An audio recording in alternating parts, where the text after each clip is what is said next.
वो है theorem of geometric mean.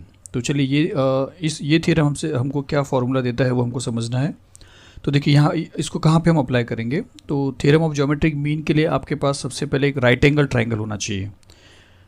चलिए दूसरा फिगर है, आपके पास एक राइट एंगल ट्राइंगल होना चाहिए इस तरीके से, जिसके अंदर एक एंगल 90 डिग्री का होता है। तो राइट एंगल ट्राइंगल होना चाहिए, पहला कंडीशन है। ज्योमेट्रिक मीन सिर्फ और सिर्फ राइट एंगल ट्राइंगल में यूज़ होता है। और उसके बाद सेकेंड कंडीशन दूसरा क्या होना चाहिए, दोनों कंडीशन एक साथ पूरा होना चाहिए, सिर्फ एक कंडीशन नहीं। तो पहला कंडीशन है कि वो ट्राइंगल राइट एंगल ट्राइंगल होना चाहिए, जैसे यहाँ पे 90 डिग्री है। फिर उसी 90 डिग्री के ऊपर से एक परपेंडिकुलर ड्रॉ होना चाहिए, परपेंडिकुलर हाइपोटेनस के ऊपर, कहीं और नहीं स्टूडेंट्स, और कहीं और से भी नहीं, सिर्फ 90 डिग्री से ही एक परपेंडिकुलर ड्रॉ होना चाहिए हाइपोटेनस के ऊपर। इतना जब कोई ट्राइंगल में आपको दिखाई देता है तब आप एक फॉर्मूला लिख सकते हो जिसको हम बोलेंगे थियरम ऑफ ज्योमेट्रिक मीन। और वो फॉर्मूला क्या मैं आपको बता रहा हूँ।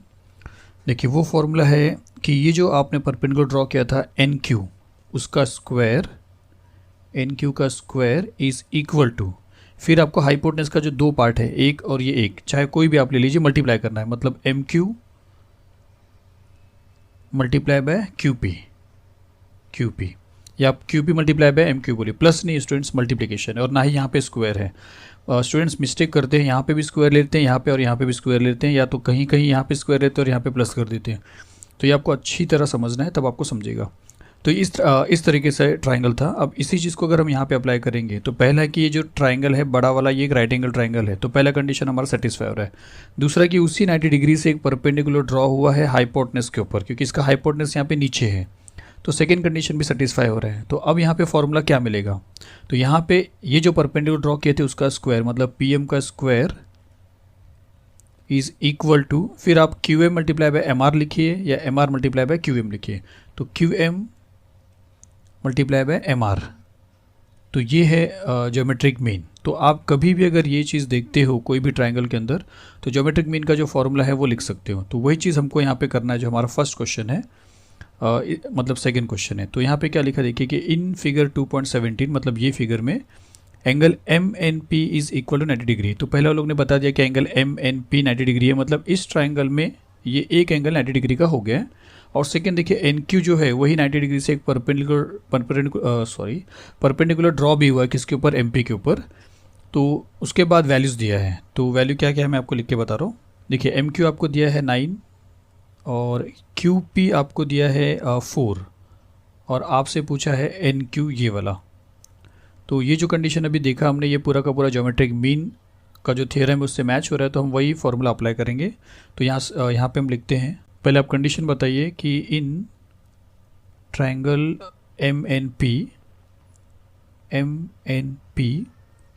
Angle M N P is equal to 90 degree given. और उसके बाद आप बताइए कि एन क्यू जो है वो एम पी पे परपेंडिकुलर है, and N Q is perpendicular to M P. ये भी दिया है, लिखेंगे चलेगा, तो दोनों को एक साथ लिखिए। और अब आप Pythagoras theorem of geometric mean लिख सकते हो। तो अब लिखिए यहाँ पे कि देयरफॉर बाय थ्योरम ऑफ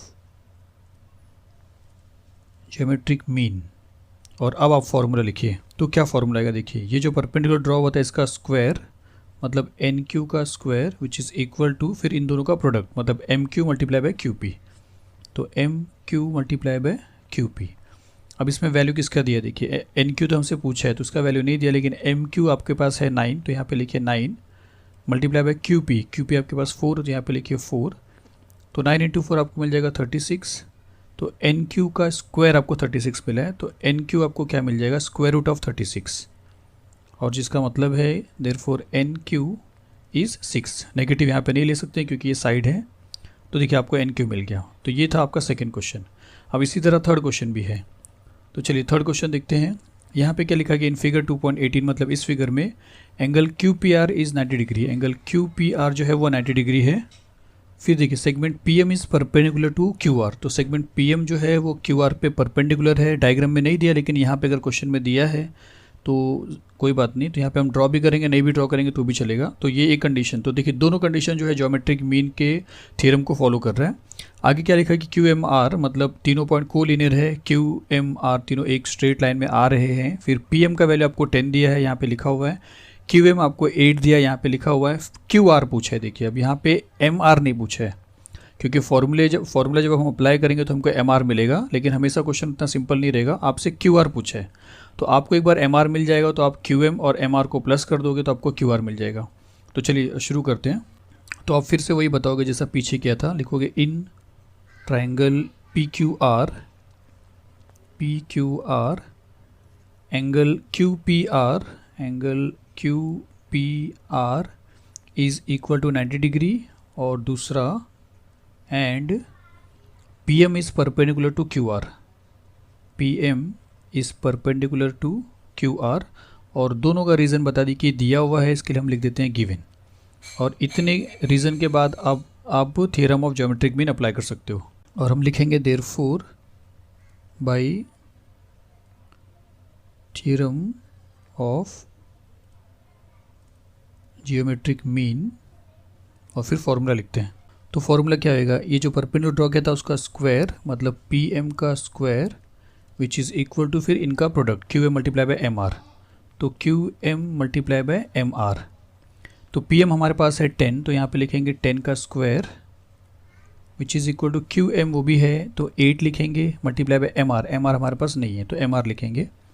10 का स्क्वायर आपको मिल जाएगा 100 which is equal to 8 multiply by M R. तो 8 वहाँ पे जाएगा तो 100 के साथ डिवाइड हो जाएगा, तो हम बोल सकते हैं कि एम आर का जो वैल्यू है वो मिलेगा 100 डिवाइड बाई 8, और फिर आपको 100 को 8 से डिवाइड करना है। तो अगर ऐसी कैंसिल करते हैं तो देखिए 8 1 ज़ा 8 होता है, 2 बचेगा, 8 2 ज़ा 16 होगा, 4 बचेगा, पॉइंट लेंगे तो ये 40 हो जाएगा, 8 5 ज़ा 40 हो जाएगा। तो एम आर आपको 12.5 मिलेगा।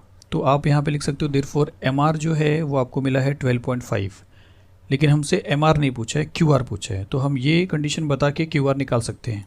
और हम लिखेंगे कि क्यू एम प्लस, या ऐसा लिखेंगे क्यू आर का मतलब क्या होता है, क्यू आर का जो मतलब है, क्यू आर का मतलब है Q M plus M R, और उसका रीज़न आप दे दीजिए ये वाला Q dash M dash R, Q dash M dash R, और फिर वैल्यू सब्स्टिट्यूट करिए। तो क्यू एम हमारे पास 8 है और एम आर हमको मिला 12.5, तो 8 और 12.5 करेंगे तो 20.5 हो जाएगा। तो 20.5 जो है ये आपको क्यू आर मिल रहा है। कुछ नहीं दिया तो यूनिट्स लिख दिए, या नहीं लिखेंगे तो भी चलेगा, यहाँ पे भी नहीं दिया है। तो चलिए क्वेश्चन नंबर 3 फिनिश होता है। इसके